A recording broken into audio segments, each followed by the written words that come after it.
Hello दोस्तों, स्वागत है आपका आपके अपने चैनल मार्केट सपोर्ट में। दोस्तों, आज की इस वीडियो में हम बात करने वाले हैं सीडीएसएल का शेयर के बारे में। 1 सेकंड, आपके सामने भी मैं रख देता हूं डायरेक्टली। ये देखो, सीडीएसएल का शेयर जो है आपके सामने है।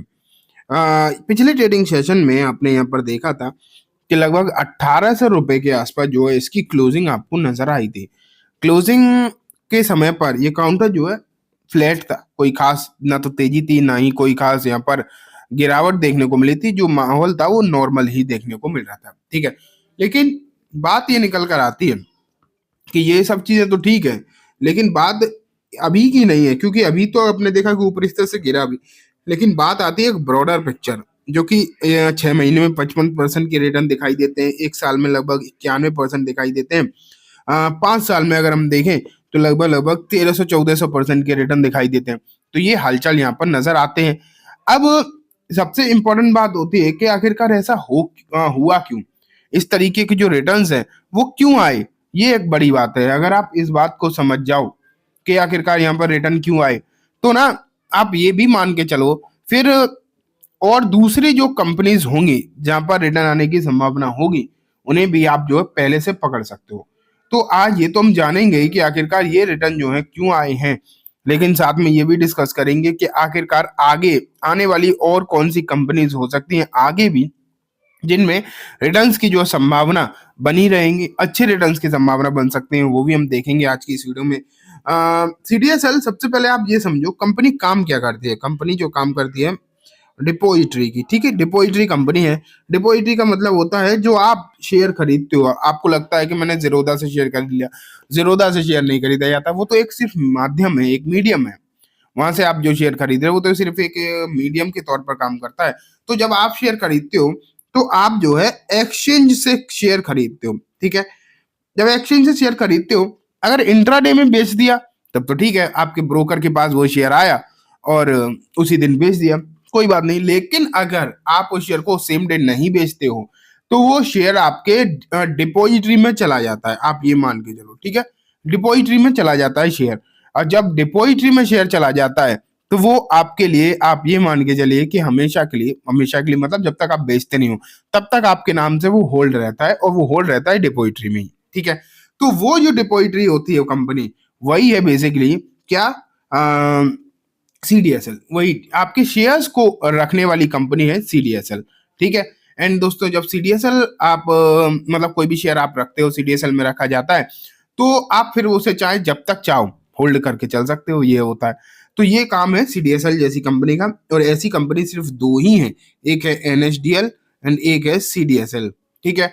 अब बात ये निकल कर आती है कि ये सब चीजें ठीक है, मैंने आपको बता भी दी। तो सीडीएसएल सिर्फ दो कंपनी है, मतलब इस तरीके की डुओपोली कंपनी है। तो होता क्या है, सीडीएसएल के पास 80% मार्केट शेयर है, एनएसडीएल के पास 20% है। तो एक तो डुओपोली कंपनी, उसमें भी सीडीएसएल के पास 80% मार्केट शेयर है।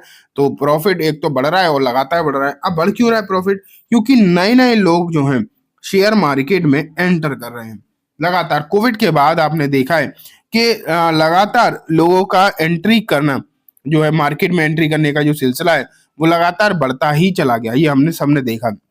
जब इस तरीके से लोग जो है मार्केट में बढ़ते ही चले गए, तो इसका फायदा बहुत सारी कंपनीज को हुआ। बिजनेस के तौर पर अगर हम देखें तो बहुत सारे बिजनेस बढ़ते हुए दिखाई दिए। शेयर मार्केट में सबसे पहले एंट्री करने के लिए आपको चाहिए क्या? एक बैंक अकाउंट चाहिए, वो तो सबके पास होता है, छोड़ो, मोस्ट ऑफ द पीपल के पास तो होता ही है। लेकिन उसके बाद जो नंबर आता है ब्रोकर। ब्रोकर अभी मैं आपको बताऊंगा। ब्रोकर के बाद आता है एक्सचेंज। शेयर खरीदोगे कहाँ से? एक्सचेंज से। रखे कहाँ जाएंगे? डिपॉजिटरी में, ठीक है। तीन तो ये हो गई। लेकिन शेयर मार्केट में एंट्री सिर्फ और सिर्फ डायरेक्ट शेयर से थोड़ी होती है, म्यूचुअल फंड से भी तो होती है। तो म्यूचुअल फंड खरीदने के लिए भी आपको क्या चाहिए? एक ब्रोकर, ठीक है। दूसरे नंबर पे क्या चाहिए आपको? एक एएमसी, जिसका फंड बाई करोगे। और तीसरे नंबर पे क्या चाहिए? वहां भी एक डिपॉजिटरी चाहिए। म्यूचुअल फंड भी बहुत सारी डिपॉजिटरी में होल्ड होते हैं। और चौथे नंबर पे चाहिए एक रजिस्ट्रार, ठीक है। तो 4 लोग चाहिए म्यूचुअल फंड में। अब कॉमनली अगर हम देखें, कुछ सेक्टर निकल कर आ गए, तो जिसमें सबसे पहले ब्रोकर आता है, फिर एक्सचेंज आता है, ठीक है, डिपॉजिटरी भी आता है कॉमन के तौर पर अगर हम देखें तो, ठीक है, फिर एएमसी आता है एंड फिर रजिस्ट्रार आता है। तो ये अगर एक देखें, 1 2 3 4 5 सेक्टर आपको देखने को मिल गए, एंड इन 5 सेक्टर की जो डिमांड है वो लगातार पिछले कुछ समय में तो बढ़ी ही है, लेकिन आगे भी बढ़ती हुई देखने को मिल रही है। चांसेस जो हैं इस बात के हैं कि आगे भी जो है इसी तरीके से आपको डिमांड बढ़ती हुई दिखाई देगी और दे ही रही है। अब ब्रोकर में डिपॉजिटरी तो आपको समझा चुका सीडीएसएल है, लेकिन अब बात आता है दोस्तों ब्रोकर का। ब्रोकर में कौन कौन सी कंपनी निकल कर आती है? तो ब्रोकर में आती है एक जो ढंग की कंपनी दिखाई देती है कि एंजल वन, एक मोतीलाल ओसवाल, जो मार्केट लिस्टेड है। ऐसे तो अच्छी कंपनीज और भी है, लेकिन जब मार्केट में लिस्टेड ही नहीं है तो उसका क्या फायदा। जो लिस्टेड है मार्केट में उनमें एंजल वन आपको नजर आती है, मोतीलाल ओसवाल दिखाई देती है, जो कि तेजी से बढ़ रहे हैं। एंड दोनों ही वैल्यूएशन के लिहाज से अगर हम देखेंगे, दोनों ही कंपनी जो है सही है, कंफर्टेबल सिचुएशन में है, तो वैल्यूएशन वगैरह की भी कोई खास समस्या है नहीं। तो ये आप देख सकते हो। लेकिन अगर हम ब्रोकर से आगे बढ़ जाएं एंड एक्सचेंजेस पर आ जाएं, तो एक्सचेंजेस भारत में दो हैं, एक बीएसई एंड एक एनएसई। ठीक है, एनएसई लिस्टेड ही नहीं है, इकलौता बीएसई लिस्टेड है। बीएसई अगर आप देखोगे रिटर्न जो है बीएसई ने तगड़े दिए हैं, बहुत ज्यादा रिटर्न जो है बनाकर दिए हैं बीएसई ने। ठीक है, अगर देखो आप तो बीएसई के रिटर्न्स तो श्योरली बहुत हैं, लेकिन इन सब चीजों में आपने ये देखा है कि बीएसई थोड़ा सा महंगा हो गया है। ये आप मान के चलो, बीएसई जो है महंगा भी अच्छा खासा देखने को मिल रहा है।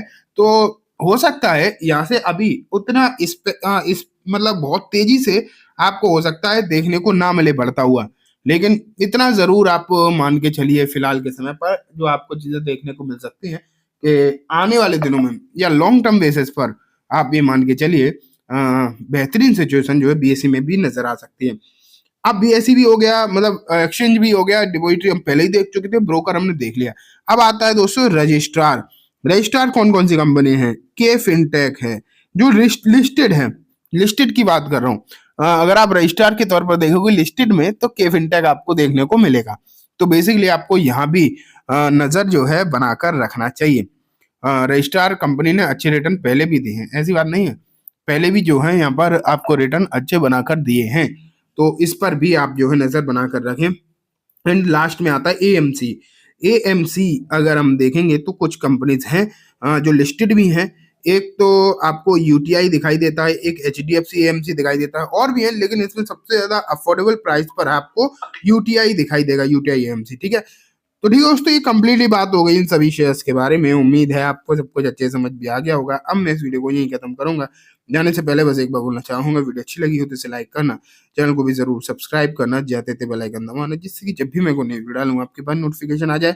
एंड दोस्तों, वीडियो सिर्फ और सिर्फ एजुकेशन एंड इन्फॉर्मेशन पर्पस है, किसी भी तरीके की बाइंग सेलिंग के रिकमेंडेशन के तौर पर बिल्कुल भी ना देखें। Thank you.